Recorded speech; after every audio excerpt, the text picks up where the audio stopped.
News moves super fast, so chances are that you may have missed something. Welcome to Week in One, the show that helps you catch up with the top news stories and interviews featured on ENCA over the past 7 days. I am Moloko Moloto. Let's bring you up to speed. 10,000 rands.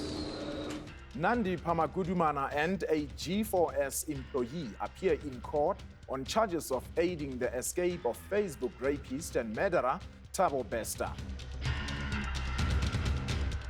Stage 6 power cuts continue to take their toll on the country. The mutilated bodies of boys found in different locations in Soweto. One of the stories that continues to grip the attention of South Africans is the Tabo Besta saga. Earlier this week, a G4S security guard was arrested at the Mangaung Correctional Center in connection with the rapist's escape. ENCA senior journalists Avi Wemtila and Slindelo Masikani help us navigate through the charges and all the court developments this week. The police have arrested the second employee of the G4S-run Mangaung Correctional Center. The 51-year-old suspect was arrested at the correctional facility. He faces a charge of assisting an inmate to escape from lawful custody, as well as defeating the ends of justice. Police investigations continue into the escape from lawful custody of Tabo Besta. Our team's investigations are at a very advanced and critical stage. We continue to gather and collect evidence between Gauteng and the Free State. We cannot at this stage rule out the possibility of more arrests in this matter. So far, 5 suspects have appeared in court facing charges ranging from murder, defeating the administration of justice, arson, fraud, aiding and abetting an escapee, multiple counts of murder, and the violation of bodies. While the murder charges have been withdrawn against Nandi Pamakutumana's father, Zolile Sekeleni, there are still many unanswered questions about where the murder charges that the rest face stems from. The forensic indicated that, before the fire, could be set alight, the person, the body that was found in cell 35 was already, there was no life. So indicating that the investigating officers still need to determine whether this person was killed. The first 2 arrests indicate fraud on the part of Zolile Sekeleni, accused of signing a letter that confirmed his daughter is married to Besta.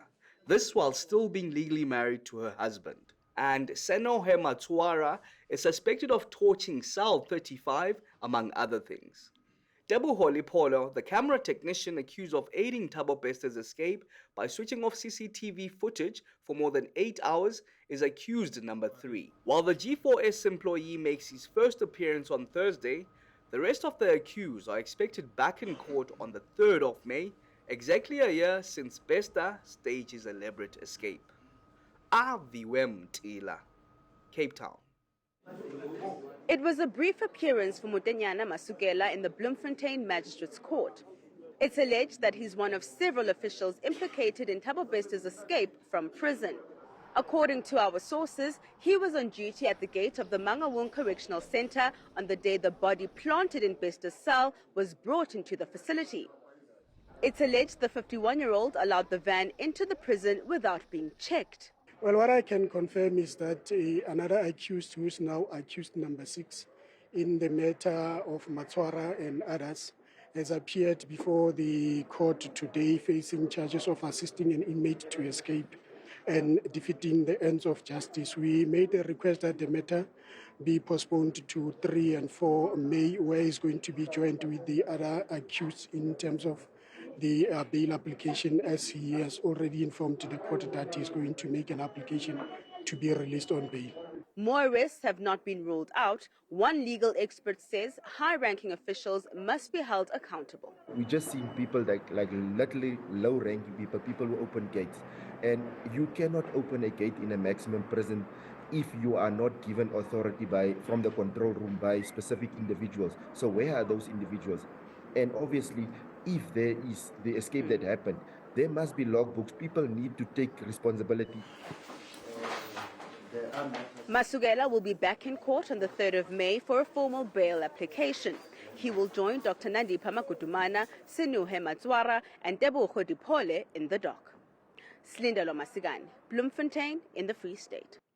Besta's partner, Nandi Pamakutumana, remains behind bars. She appeared briefly in the Bloemfontein Magistrates Court alongside her father and 2 others. They face charges of murder, defeating the ends of justice, fraud, and aiding and abetting a convict. Slindalo Masigane was in court and has the inside track. For the first time since her deportation from Tanzania, Dr. Nandi Pamakutumana was made to reveal her face to satisfy the court of her identity. The magistrate was then informed that an agreement had been reached to release Dr. Nandipa's father, Zolile Sekeleni, on bail. Accused number 2, you are in custody. You are admitted to a bail of 10,000 rands on conditions that you report yourself once in a week at Port Edward Police Station, and you are also ordered not to contact directly or indirectly the state witnesses. Do you understand? Yes, Your Worship. The NPA says it's confident Sekeleni will not attempt to evade his trial. There are exceptional circumstances in a case which we took into consideration, and we decided as state we are not going to oppose his release on bail. But the request that we made is that there must be conditions attached to that release on bail. And what we're hoping is that he's going to abide by all the conditions that are attached to his release on bail. Dr. Nandipa, the former G4S employee, Sinuhe Matswara, and the CCTV technician, Tabo Besta, will be back in court on the 3rd of May. Slindalo Masigane, Bloemfontein in the Free State. There has been a spate of violent crimes against women and children in the Western Cape recently. It's alleged that 18 women were sexually assaulted and some raped on Easter Sunday at a church in Khayelitsha. Just a week before, in the same area, 2 teenage girls were allegedly raped, 1 was murdered and 1 sexually assaulted. Senior reporter Aisha Ismail has the story. Violent crime has reached alarming levels. Women and children suffer most. Police Minister Becky Cele highlighted that while police make arrests, the courts are the ones granting bail to those accused of violent crimes. He was visiting Taiwan in Khayelitsha, where crime has spiraled out of control. Now, both mother and the daughter of 16 are completely taken naked. There are 18 women here, and with the children who are in choir, everybody taken naked, instructed to do things that I can't repeat, things that even under normal circumstances, as a wife and a husband, you cannot be forced to do. They are doing that in full view of everybody in public, in a church. The men, one armed, came into the church during a power outage in the early hours of the morning on Easter Sunday. Mothers were raped in front of their children or were forced to perform sexual acts in front of their own children. It's very terrible indeed. It goes beyond those things that you want to bicker around. Police arrested 2 men who were found in possession of some of the women's cell phones. Both Cele and Tido commended the community for helping to arrest the 2 men and for supporting the victims. Aisha Ismail, Khayelitsha.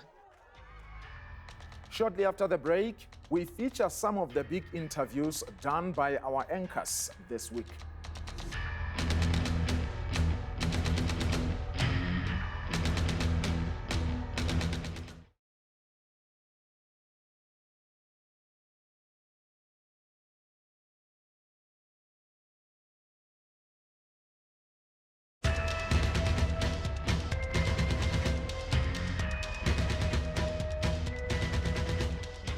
Welcome back to Week in One.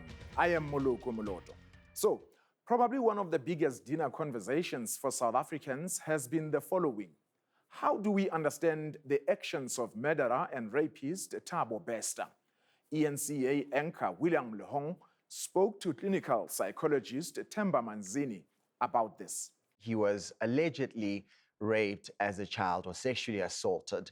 And I imagine, and this was back in 2011 when these findings came to light. Fast forward to 2022, 2023, when you and I are now, does that have any bearing on the sort of character we are seeing before us? It could be determined because there is a likelihood or a chance or a probability that it could have an influence into his current or maybe alleged behavior of late, or maybe there were charges that are alleged against or alleged or put forth towards him. But what we need to know is that behavior is complex, and it is actually a combination of different elements, different challenges that one could face or how they are raised, and the trauma that you're including as well, how he has dealt with that trauma can predispose him to further risk or further questionable or problematic behavior later on in life. I'd like to talk about his alleged accomplice, Dr. Nandi Pamakutumana. What sort of demeanor must one have to coerce someone into doing the things that we now know have come to light? When we look at someone like him or other people like him, and they are manipulative, and some of them, they are charming, they're easy. It's more like con artists. They don't need the gun, but they can manipulate you into giving them money without any force or coercion. So when we look at the possible personality traits, they can help us understand how possible it was for him maybe to work with someone like Dr. Nandi Pa, and also can be able to convince other people. So finally, the SABC has a new board. After a 6-month delay, President Cyril Ramaphosa has confirmed the 12 directors to serve the public broadcaster for the next 5 years. Former SABC head of news, Patiswa Makopeni, makes a comeback as a board member, while Katuchelo Ramukumba takes over as chairperson. Sally Badet spoke to the SA National Editors Forum about its take on this. What's your reaction to the board, having looked through the list of candidates? What do you make of it all? No, I think there's an interesting mix. People coming from different backgrounds. Katuchelo Ramukumba, whom you speak about, is a chartered accountant, currently the CFO of UNISA. And obviously there's a number of other people. I mean, you mentioned the name of Patiswa Makopeni. Of course, there are many others who comes really from different backgrounds, bringing different skills. So one can only hope that all these individuals will have an understanding of the importance of the SABC. Yes, it has been a long time coming, 6 months. It's been, long overdue. This is an appointment which should have been finalized a long time ago. Let's talk about Patiswa Makopeni. She was head of news, and then she was ousted, essentially. Now she's a board member. Do you think that this is a really important step and a sign that this board is going to be independent, free-thinking, and be exactly what the SABC needs? You would not expect that such an appointment would happen just over a year from the time when she left the SABC. But somebody obviously who comes with a great wealth of experience within broadcasting, obviously having been with that institution for years. She knows the ins and outs, but over and above, somebody who many look up to as somebody with a great work ethic. A long, dark winter lies in store for South Africans. According to the Center for Risk Analysis, there's been only one 24-hour period free of power cuts this year. The CRA says South Africans should expect stages 4 and 5 rolling blackouts for 43 weeks this year, or 83% of the time until March 2024. Tumelo Mututwani spoke to the Centre's head of policy analysis, Chris Harting. How many days in the year, at least 2023, we can expect a full day of no load shedding, if at all possible? If you just go based on the unplanned outage assumption, that is around 15,000 megawatts for Eskom per week. This could change at any point. This could improve. This could worsen. Based on that and their available generation capacity, we think at least stages 3, 4, and 5. This could, of course, change at any point if they manage to get a handle on those unplanned outages, if they move ahead with the curve, with maintenance, as it were. But for the time being, we think Eskom is very much struggling to keep up with their maintenance. And a lot of it sort of snowballs. When one thing breaks down, it affects everything around it. It's not an easy process necessarily to turn around. So unfortunately, as we all now head into winter, for the majority of South Africans, we're looking at much longer periods without electricity. When it comes to these unplanned outages, Chris, where do their projections lie? They've got an operating reserve of 2,200 megawatts, and that's a tiny margin of the total, maybe about 3 or 4%. So they're working with very fine margins. If maybe that operating reserve declines and they can't match the amount of needed electricity or what they need to put out into the grid, the dispatchable amount that they have ready to go, we're going to see more and more outages and breakages and that sort of thing. If we look at Eskom's installed capacity and the available dispatchable electricity, that hovers just over 40,000 megawatts. Some weeks it's at 46,000, some weeks as low as 41,000. That could also fluctuate, again, based on what they get from different sources, from the coal stations. Those, of course, the backbone of the Eskom electricity fleet. After the break, the mutilated bodies of boys found in different parts of Soweto. And we take a look at the cold face of Schedule 6 rolling blackouts.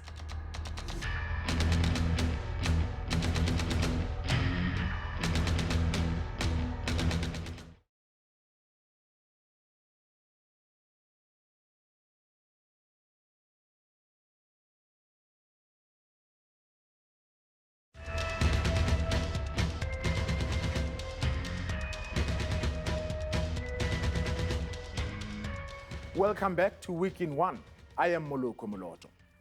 Victims who were allegedly sexually assaulted by Gerard Ackerman will now have to wait until this coming week to hear if he's been convicted. In the face of 700 charges, including rape, human trafficking, sexual grooming of children, and unlawful possession of child pornography, Ackerman is still adamant that he did nothing wrong. ENCA's Heidi Jokas compiled this report. Gerard Ackerman, who is facing over 730 charges, including rape, human trafficking, unlawful possession of child pornography, and sexual grooming of children, still maintains he did nothing wrong. Ackerman claims the minors he is accused of violating, quote, knew what they were doing. I've never been malicious, I've never harmed anyone, I've never done anything wrong to anybody. You don't think handing boys over to an HIV-positive man is wrong? Handing over. They knew he was HIV positive. They knew they were going to. And you were fine with that? They were fine with it. They didn't go there to have sex with me. They went there to massage him. And I told them not to do anything sexual is HIV positive. Judgment was meant to be handed down on Wednesday, but due to ill health, the judge has postponed it. Ackerman says he will go to another court if he is found guilty. He says not even the judge understands how tough jail is. What did I do wrong? Tell me. Tell me. Tell me. Do you believe you did nothing wrong? Yes. What did I do wrong? Tell me. You can't tell me. And if the court finds you guilty? Then I want another court. Because this judge is, let me rather not say. Organizations have called for a life sentence for Ackerman. Most of the boys who came forward with evidence have told the courts in camera they are severely traumatized. The thing for us is that we are really wanting, in this case, as Women and Men Against Child Abuse, a life sentence. The reason for the life sentence is because life sentences have an impact on parole. We're having huge issues with the parole system at the moment, releasing very complicated, very dangerous people without any rehabilitation, remorse, etc. It's a scary, scary thing. We're hoping for a life sentence out of all this trauma that these children have gone through. But we're also hoping that the children will be affirmed with the guilty verdict, that they are going to feel at least it wasn't all for nothing. The second accused in the matter, who died by suicide, was HIV positive. Judgment will now be handed down on Monday. Heidi Jokos in Johannesburg. The country is facing at least 10 hours of blackouts a day. Eskom has denied that we have surpassed stage 6, but many are not convinced. The simple act of breathing is probably one of the most underestimated actions. But for the old, sick and frail who are dependent on these oxygen machines, it can be the difference between life and death. Well, it just pumps lovely oxygen into my lungs. Even though it is artificial, not really what I would like, but... And with the different stages of power cuts, her minimum hours plugged on are threatened. It is very frustrating because I can't really go anywhere. It's not fair what the government is doing to us. It's unreal. Think about the old age people in all the old age homes. KZN Care Association gets some help from government, but there's been no increase in the past 5 years. The rising cost of living and the cost of outages makes it virtually impossible for it to survive. Blackouts also have a direct impact on the quality of life of the elderly. We've got certain medications that need refrigeration. For example, our insulin. So when load shedding hits, it affects that greatly. The Department of Social Development in KwaZulu-Natal says it's concerned about the impact of blackouts in old age homes. But due to severe budget cuts, the department is unable to provide generators to these places to mitigate the impact of ongoing power outages. Durban. And we close on this tragic and developing story. The mutilated bodies of children have been found in different locations in Soweto. The first body was found in the early hours of Thursday. Reporter Manqoba Mchunu was on the ground and has been covering the story. A gruesome discovery that's left community members shocked and looking for answers. The first boy, 5-year-old Siamon Dovu, found in White City, meters from his home, his body covered in blood and with body parts missing. Mina ngifila bhethi yazi nje angazi or angry or njani, so yazi ngilahlekelwe kakhulu umzukulu wami lo mntwana first born yami yomfana ubaba wakhe washona 2020, so nje bokumntwana bese sengisikhonsola ngaye ayikho sharp nje kahle kahle. I'm not okay. In neighboring Rockville, his 6-year-old cousin Ngobizitha Zulu also found mutilated. Like bekuyigogo kanje busubo mntana bonke lo abukho amehlo forehead. This part yonke ayikho kuseleka amadlebe ngemuva ngala phezulu kuphela bamhliphile konke bamkhiphile konke kusona akayikho into oyibonayo ngathi avocado nje cocele avocado. The murders have sparked fears of a serial killer targeting children. Some are wondering if the killings were for Muti. You could see that the knife was used on the throat there. There was something, they were trying to take something out of that kid there. That's why we say it could actually do, it has to have something to do with Muti and something like that. Wait, this is too much. We can't do it to thumela abantwana esikolweni at the end to thola abantwana sebashonile kanjani. We are tired sikhathele ila abantu abenza into ezingcolile. Hayi right into ezalanga, hayi right. Bana ba banyane re lebeletse re ba re sebeletse ka usana. Ho seng thola bana ba hlokaetse bana ba bolawa. How can motho o moholo a etse ntho so mo ngwaneng o monyane? Pain eo ya ngwana ha Allah mo yena e re eng. Police have now roped in their occult unit to investigate the murders. For now, we have our provincial occult-related investigation unit that will be taking over the crimes that have taken over the crime scenes. As we have the children, when they were discovered, we have realized that there are some body parts that are missing. Do you suspect that this is perhaps related to Moti killings? I am not going to speculate. Let's give the occult-related investigators to come up with the motive for the killing. With